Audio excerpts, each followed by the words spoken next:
Which after. which paragraph comes first? What starts first? The only survivor. Did everybody have that? The only survivor? Yes. Yes. First one? Okay, what's the next one? One One day. One One day. Okay, right? After that? Early the next day. Early the next day, sure? Yes. It's easy to get to scavenge. Yeah? Okay, let's see. One day after scavenging for going food, he back, arrived home to fishing find with this the little hut in flames with smoke rolling up. He felt worse had happened and everything was lost. He was stunned, grief and anger, cried out, God, how could you do this to Early the me? next day. Early the next day, he was awakened. Yeah. Wouldn't that feel better? Then it's easy to get discouraged. No. No, No? because You he gets don't think picked up the last stuff. The story's ended. And you normally end. And it says, what is the moral? And then the last one, Moral which of the is story is easy to not get. here. It's easy to get. That explains the moral thing. Yeah. Okay, the paper's cut. Okay, so It's easy to get early the started. next day will be the third one. Yes.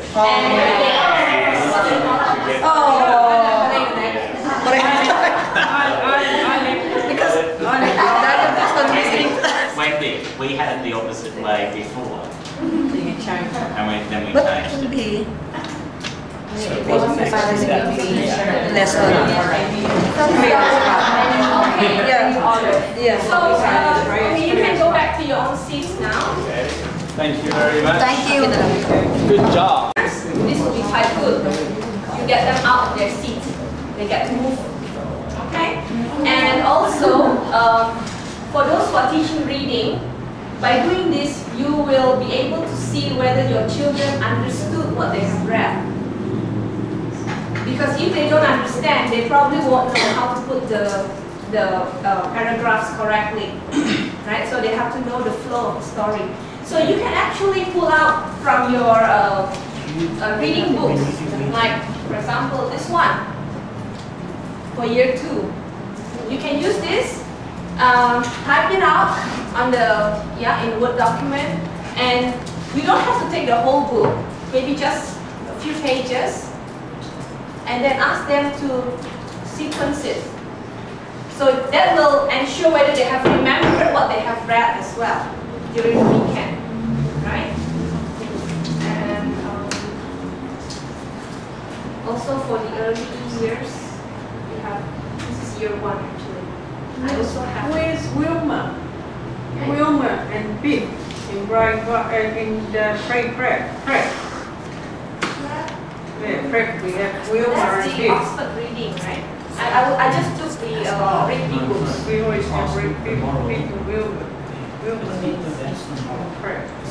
So for the early years, for example, this is me when I was 3 and I was 2 and then I was a baby when I was 1. It's sort of going backwards, a timeline, right? So you can also use that and check whether your children understood the sequence. Okay.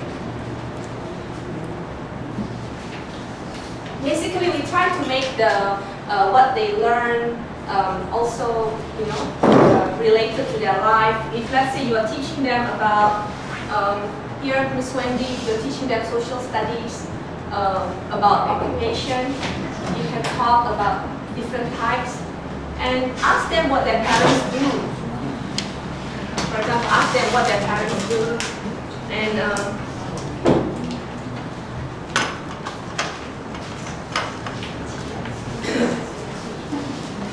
if you are teaching them maths, about writing out the number words, bring some of these forms in.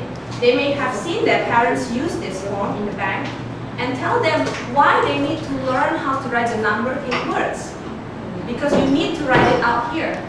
So they can link, oh, okay, the reason why I'm learning this in class now is because in the future I will have to use it. It is useful in my life.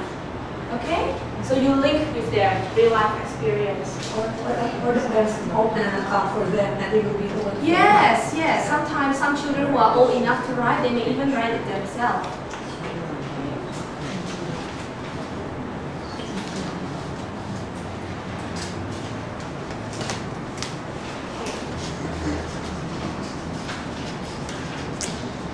Okay, these are some more ideas for activities. You can do it with right down from the nursery all the way to your primary 6. Okay? Can you stand on your right foot, tap with one finger? What do they learn from all this? They learn what is right, left and right. Okay? What is tap? Tap with one finger. Not this, one. So they learn about numbers also and about the vocabulary. What's the meaning of tap? Tap with one finger, right? Okay. And then those who are kinesthetic learners, they can also benefit from acting out. For example, if you're learning about the figures of speech, Mr. Gary, as fast as a dolphin, or even Daniel, as fast as a dolphin, get them to move. You know, act as a dolphin, as big as a whale. Also get them to do it.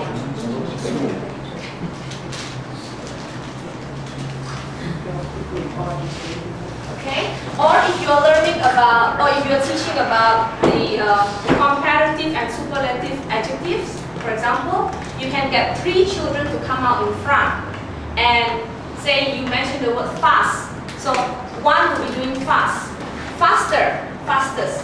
So those children who are sitting down, they will be able to see their friends acting it out, right? And they will see, oh, fast is fast, faster is faster than fast, and fastest is the fastest of the 3. Okay, so that way it will make your the learning becomes more more lively for them.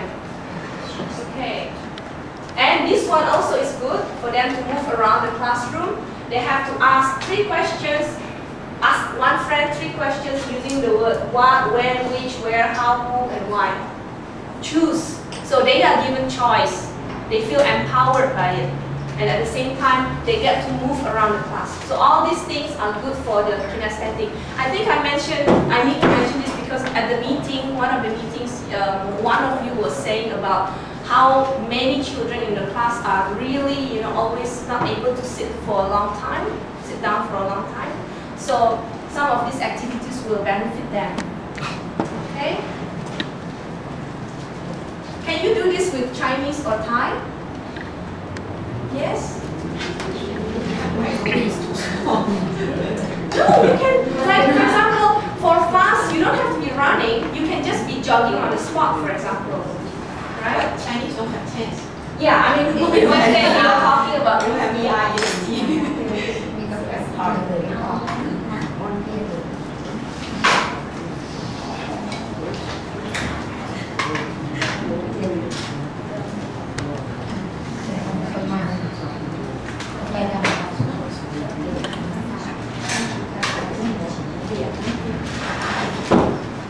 By the way, the acting out part is also good for the visual learners, okay? Those who are sitting down watching, the visual ones, they will benefit from it.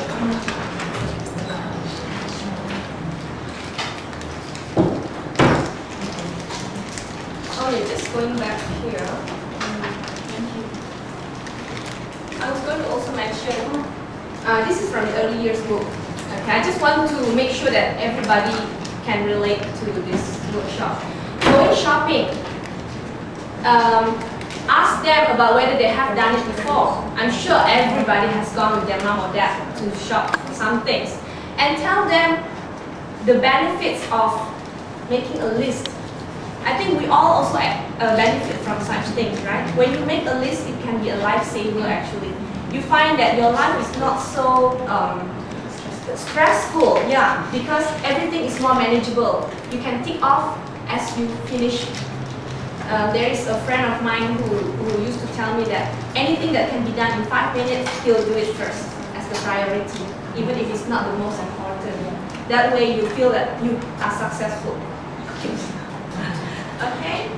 So when you use this book, for example, you can tell them, make a list. So that will also promote their writing skills.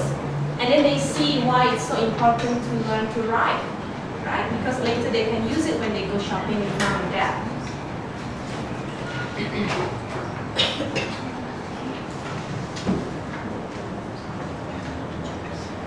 Now we come to this challenge. assigning choices of tasks to the children. I mentioned earlier, it will give them power when you move the locus of control from you to them. So they feel that now they are in control of the things that they are doing. So 2, is it okay to give them 2 choices? Yeah, it's fine. Because especially for the small, very small children, you give them 3, 4 choices, they won't do anything. 2 will be the best for the very young kids. When they go up to primary level, 3 will be good. 2 is also fine because it's still a choice. They don't feel that they are being asked to do it. Order, you know, because nobody wants to feel that way, right? So when you give them choice, it will be good. And you may have a question, but then with a class of how many children, how am I going to give them choices? Okay, I'll just give you an example.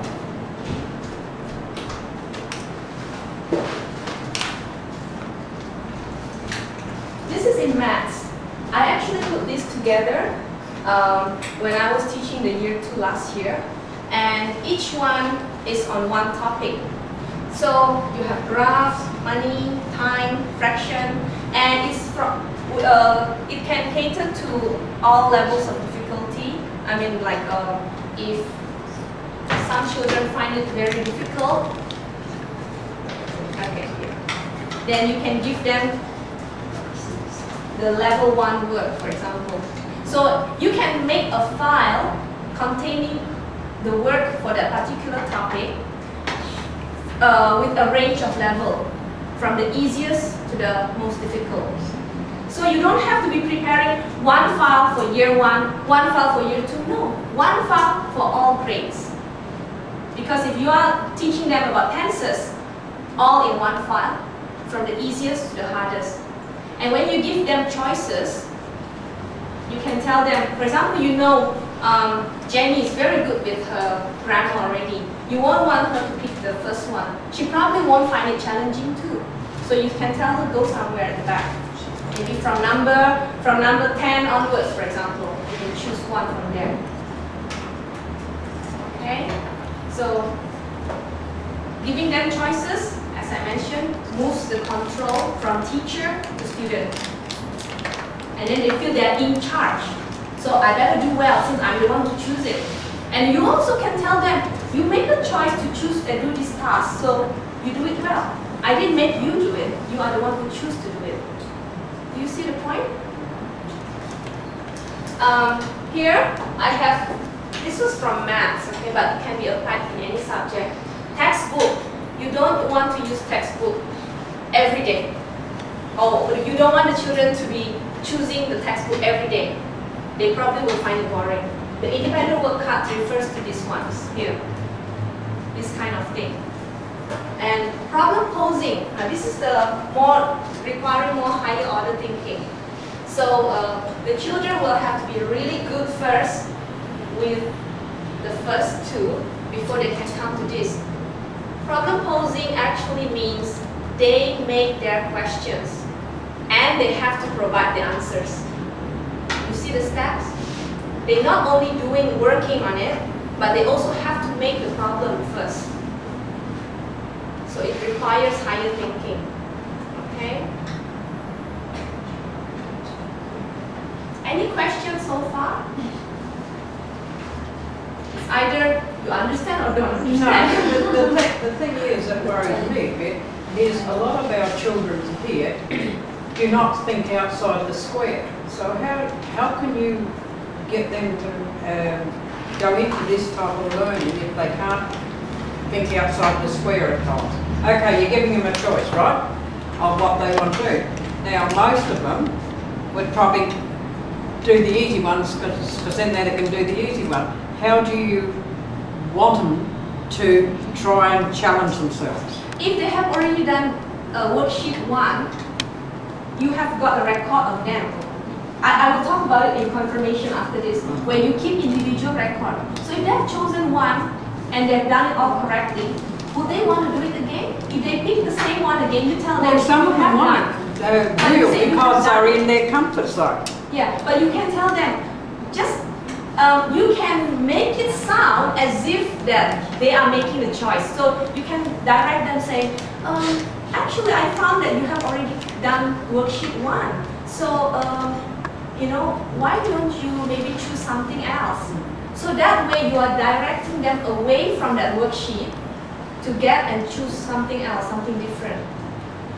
And because you are asking it as a question rather than, please choose something else, why don't you? It makes them feel that they are the one who is deciding, not you.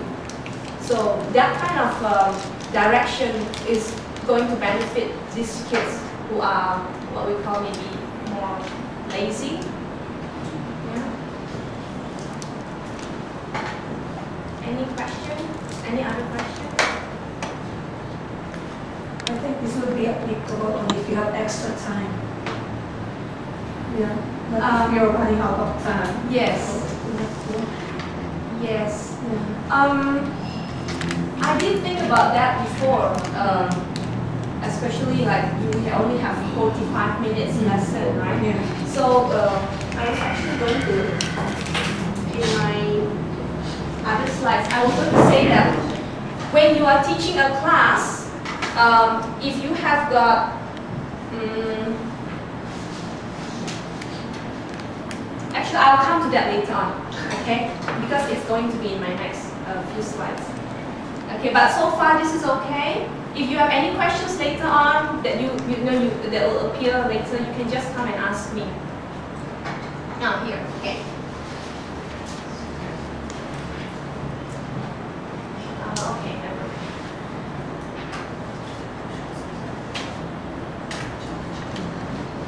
Okay, pretend that they don't have a choice, like what Donna was saying. Actually, this slide relates to that. They don't have a choice. They have to learn these words on the spelling list. Okay? Now, how can you make them still feel empowered in their learning? Okay, for example, you can make this interesting. If the children need to learn this list, you put the words up on this board like this. And then if there are 10 children in your class, you ask them, okay, you choose 3 words from this list. You have got set 14, right? Choose 3 words or 4 words, up to you, okay? For example, 3 words and find the meaning. Maybe this even relates to English 1. Find the meaning of the words using a dictionary.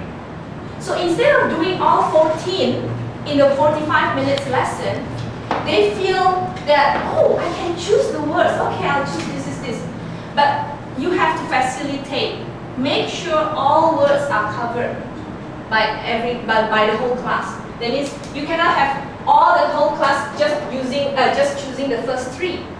Okay, you must make sure. Okay, those who have chosen the first 3, then somebody else will do the next 3.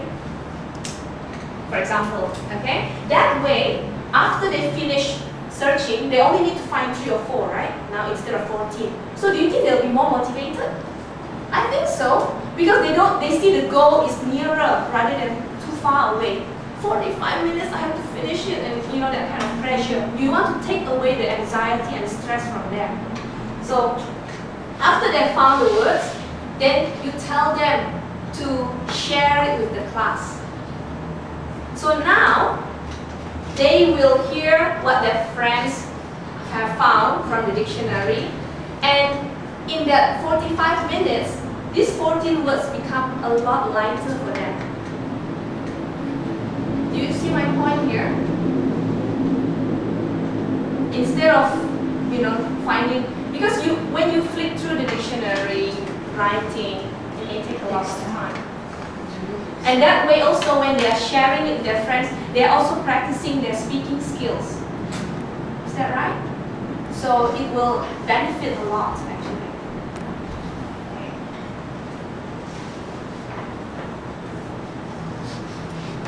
Okay. Now, covering this. You have to write down the 14 words that you saw on your paper now. Catch them surprised. Can you please write down the 14 words with that? As many as you can remember. Huh? I didn't read. You didn't read? Yeah. Okay. I didn't read. Just read. Write whatever you. Maybe you alternate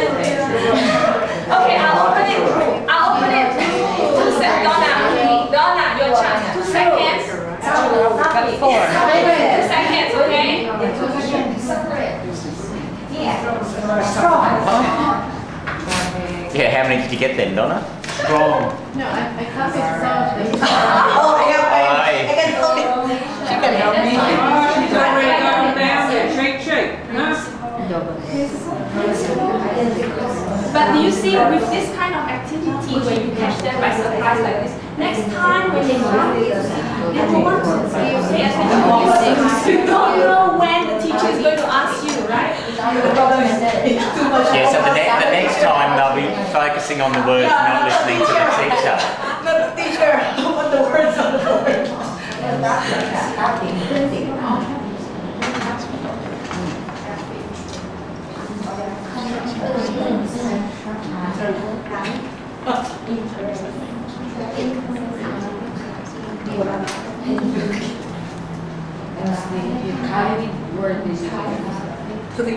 How many have 14 words? How many have 10? Question mark. 5? 9? I got 6. Yeah, okay, good. Now, this is another way to modify your lesson so that it's not all the same every time. Instead of having that, you can actually do this now. Just give the first letter, for example. Okay? True. So yeah, it's True. true, the first one. Strong. Just some kind of small hints. Embarrassed. Or you can give them a letter in the word. Because this way, it is like similar to hangman game that they love to play. I have been with the year 1s and the year 2s, they love hangman. Even though their English may not be so good. And that's actually one good way for them to learn vocabulary words. So, yeah, this one. Okay? So, when you do this kind of activity, they feel it's fun, exciting, like a game, and yet unconsciously they are actually learning things. Okay?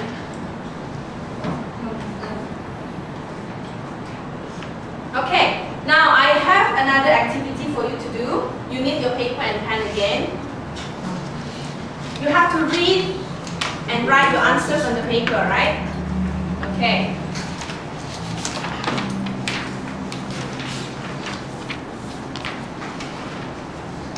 Speak English, please. That's how Thailand. That's Thaiglish. Okay. Now, okay, answer the first question.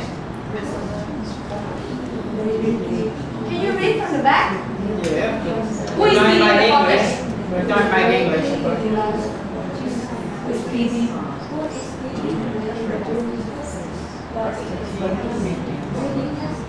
Sounds like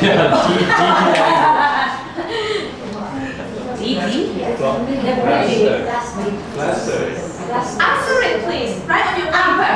Okay. Yes, the first one. Who is reading the photos?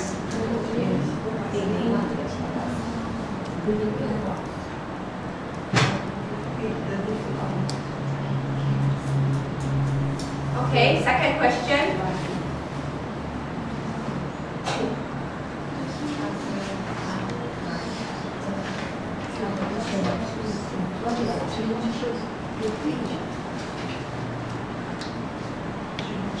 Okay? It's ready? You write it down? That don't look like English to me. No, but you're not treating it as English, you're just treating it as a comprehension. Yeah, but it's foreign. Where are the photos? Where's that?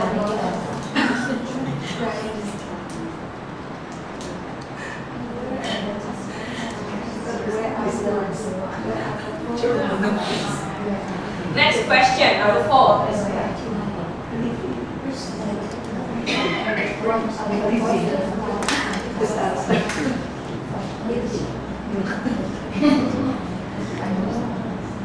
Where are you up to now? I've finished. Up to 4? Yes. Okay, can I continue?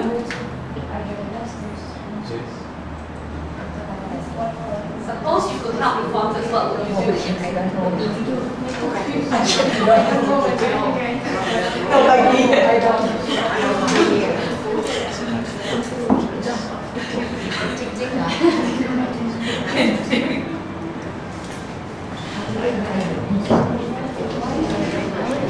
Get a translator.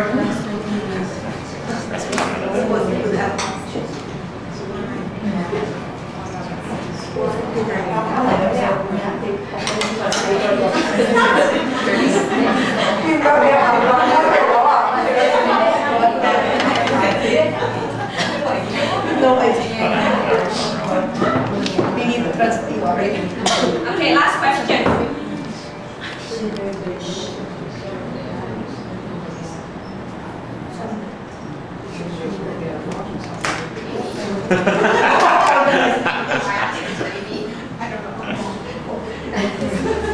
Okay, let's go through the answers now.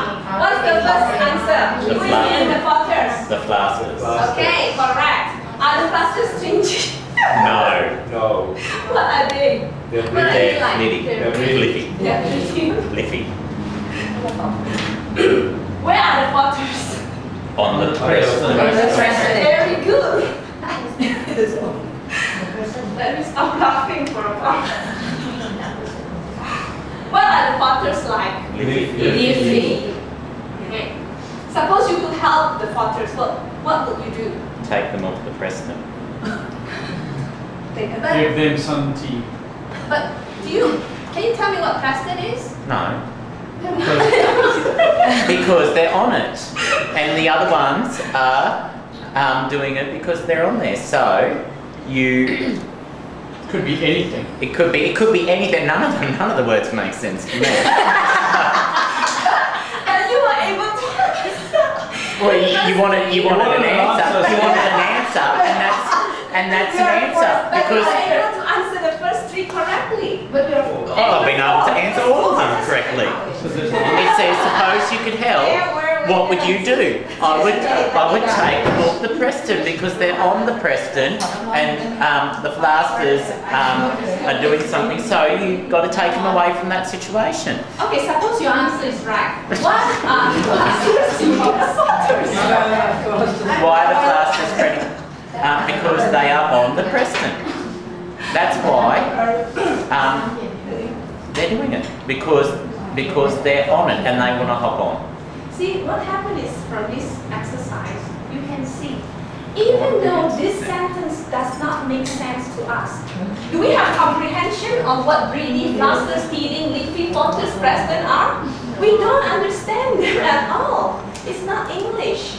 Well, what's the answer then, Miss For Liz? Thai. ว่าคนไทยจะเก่งขนาดไหนเสียงดังอะไรอ่ะ It's Thai-glish. Okay, so I'm just pointing out to you that children may be reading something and answering it correctly, not because they understood what they have read. It's just because the questions are quite obvious. The answer is very obvious from the structure of the sentence. You know that who is feeding the fathers? Feeding the fathers? Oh, it's the flasters. Okay, so answer is flasters. You understand what I'm saying? What's the last three then? There's no such things. What I'm saying is, this exercise is just telling you they can be getting correct answers on the comprehension test, And but not not understanding, understanding the passage that they read. But what's the last one? I want to know. Yeah, so But as long as you can explain, but I reckon as long as you the can next point explain. I'm telling you is, if you are asking this kind of what we call the lower level thinking questions, You should have went to the toilet before you come to class. again, Again. if you are asking them questions of lower order thinking, the tendency is that they will get it correct. Okay, so the higher ones, like for example, suppose you go help the first, what would you do? Then that will catch them. They need to understand first before they can even answer this question. Make sense? So leave this kind of question for the lower performing children, okay, the students who are not yet very good, because it gives them confidence. Oh, I can answer it and it's correct. At least they see that, yeah. So they learn that, you know, from the sentence structure, they learn something about it, okay? And then for the more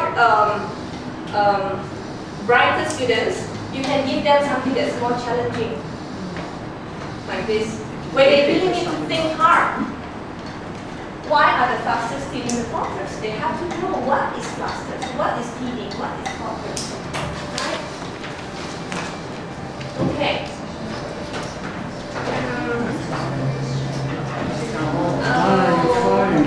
Okay, we just wait for the others to come back. Is that your phone, Donna? I don't know. Don't you know that you're supposed to turn it off or put it on silent? Your name's not John. Still not John now.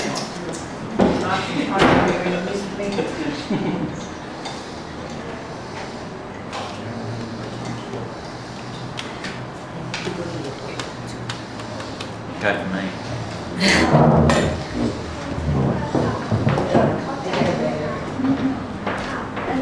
How's your scotch? How's your whiskey? Don't look at me like that, Dunkin' Donut. เขาจะตอบได้แต่ไม่รู้ความหมายก็เป็นไปได้เพราะฉะนั้นเวลาเราให้คำถาม What ต้อง answers ให้ to get then? คิดมากกว่าที่ง่ายๆเหมือนอย่างนี้ I got give them tea because they look funny ให้ and เขาคิด yes. มากกว่าที่ See, because I was reading it as they were bullies, so they were bullying them. So yeah, they give me tea. Then they look funny, so they're obviously being teased about something, teething. Because I put, yeah, take them, to help them, you take them with the Preston.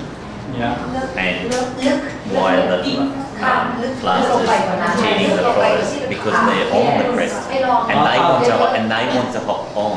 That's why they're trying to get there. What were the right answers, Miss? What's your answers to the second, third last answer? Of course you know I don't have answers. This is not even a proper. Well, why ask us to give you the She wanted the answers so she can go and answer it to someone else who gave it to her. That's what she was going to use them.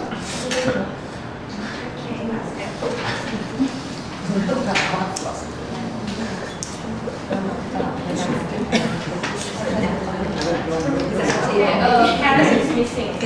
Okay, anyway, we'll just go on to the next activity. I want you to write on your paper, okay? Write a place, adjective, noun, part of body. Fill in for each one. Write on a piece of paper. Any word? Any word. Any word, as long as it's a place like for example school and all that. Noun, any noun. Part of the body, any part. But there must be 3. So 1, 2, 3, 4, 5, 6, 7, 8, 9, 10, 11, 12, 13. You should have 13 words written on your paper.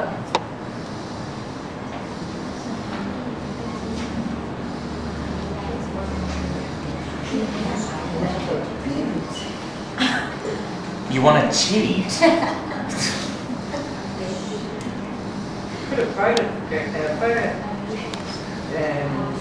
know that for us this, so we didn't have to write all this down to get right this through.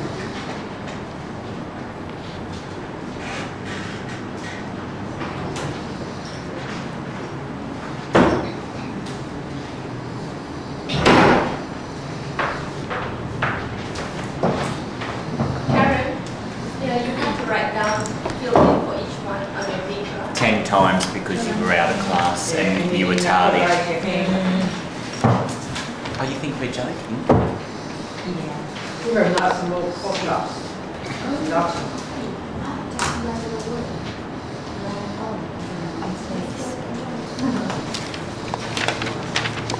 You cannot change your words, okay?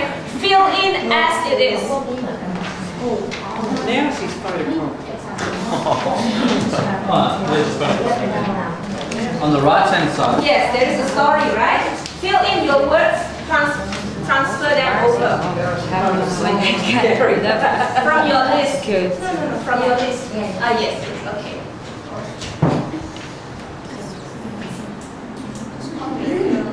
Don't think, don't read anything, just transfer it first.